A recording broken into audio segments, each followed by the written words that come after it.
This is the new Prolox 3-star Duo Euro profile cylinder. It's sold secure and obviously British standard approved. So what we're going to do is we're going to see what it takes to open this and find out what's inside to help give it that rating. So I'm going to start with a 40 thousandths Z wrench, and I'm going to pop it bottom of the keyway there. And well, we'll try the time-honoured method of using a city rake and just see whether we get any feedback from the lock. Okay, I just had one click there on a pin. I think it was about pin 3. Let's go all the way in. Ah, now that was quite a significant jump there. So we've just jumped into a full set using the city rake. So what I'm going to do now is just pop another pick in here and just see if we can find pins that might give us some counter rotation.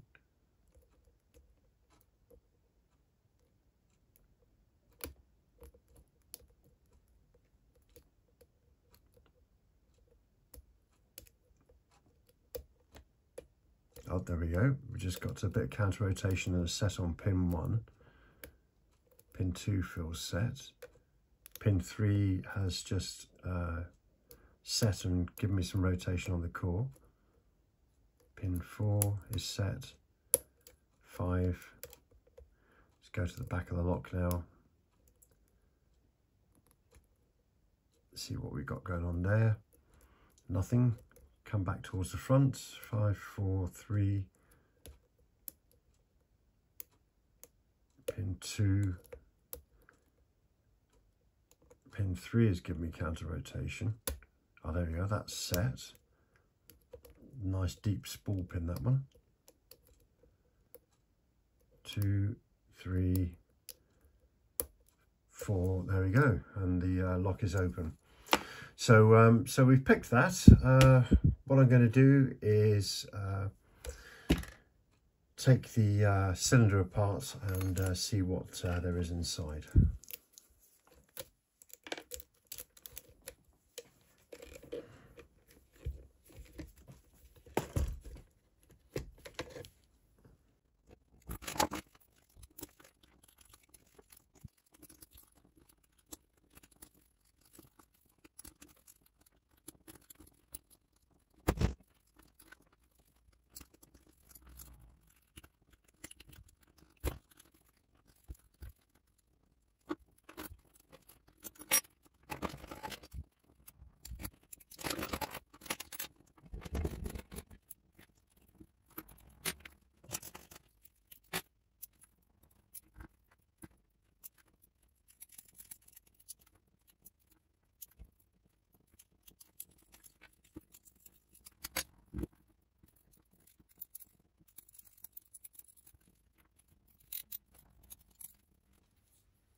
Right, the gutting has been completed, and what a wormhole this one's proven to be.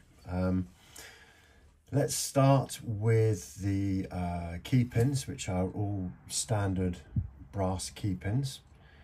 So there's no anti-drill protection on the actual key pins themselves, although on the actual core there are 2 anti-drill pins which are sitting here at the very front. And as you can see, this is the narrow pin spacing that we were talking about. There doesn't appear to be any other measures or ledges or pick prevention going on with the actual core. So so they're all standard pins in there.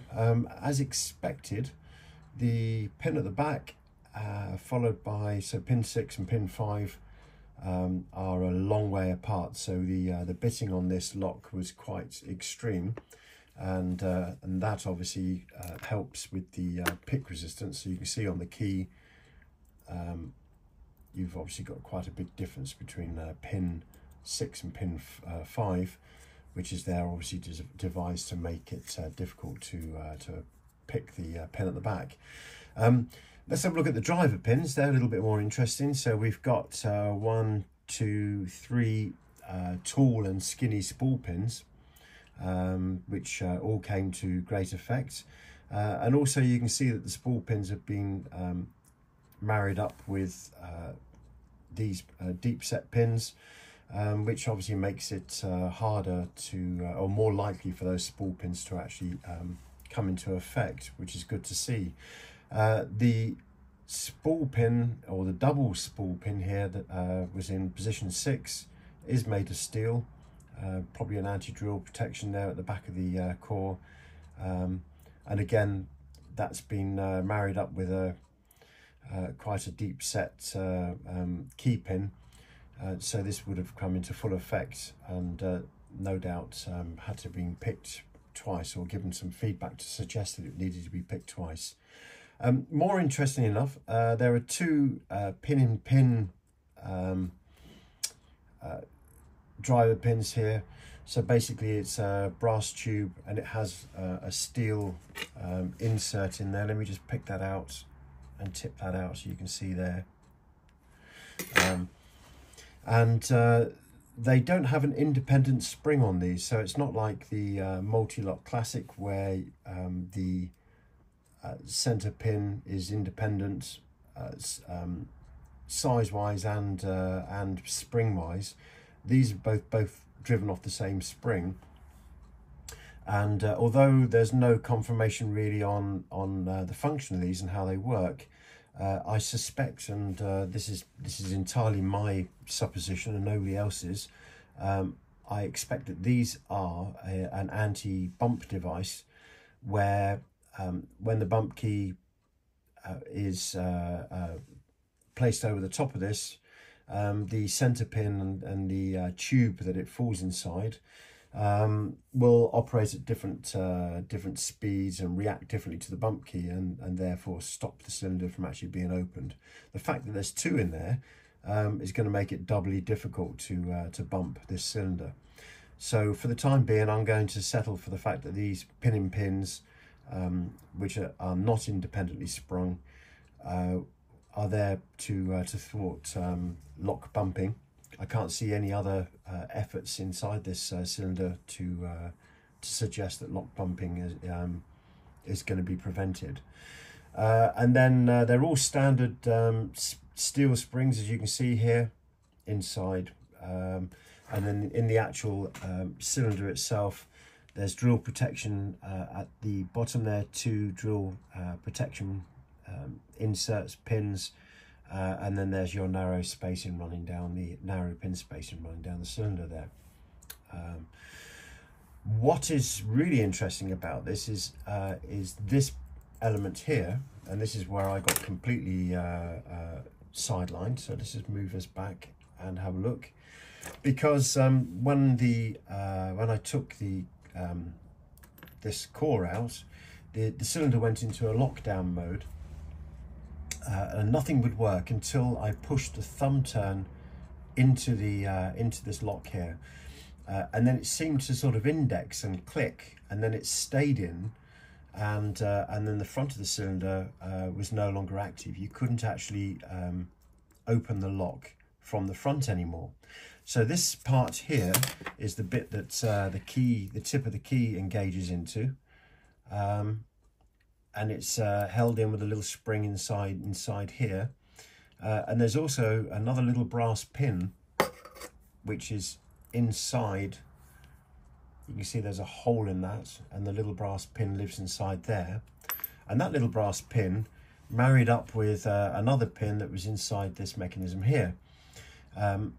When this core came out, this pin came out, and then the pin that it was holding in here shot forward, and therefore locked this cam onto the thumb turn, and would no longer allow the cam to be turned by the key. Quite how that works is some very clever mechanics going on inside here. If we actually take this off, you can see there's a couple of holes there. Those holes had these thick pins in them, and those thick pins, when the thumb turn was pushed in to be able to open the lock after the front had been removed, One indexed itself into there, preventing this from coming out again, and the second one indexed into these little cutouts here in this part, and effectively that stayed in. You could open the lock using the thumb turn. You most certainly couldn't open the lock using the key anymore. And as you can see, I had to grind that off and open this up to be able to see and release this mechanism, so that we can at least see what was going on. I believe that there was another pin here somewhere which fired into this cam mechanism, and once that had fired in, then the whole thing was locked down. And in fact, there it is there. I'm not sure whether we can see that. It's residing there on that device, on this part of the lock. And so the only way of releasing this front is to push that pin in. So obviously it's gone into a total lockdown, and the cylinder is no longer able to be opened. So all in all, this is hugely complex and very clever. And for the price point of this lock, it is yeah, great value, really good value for money, because it's obviously giving you the full 3-star lock experience in a package that's from a trade perspective is very reasonably priced. So yeah, this is a great lock to be putting into your customers' doors, because it's got all of the features that you would expect to give it its 3-star rating, and you know, as I say, it's from a trade price, it's competitively priced. So yeah, it's a great package.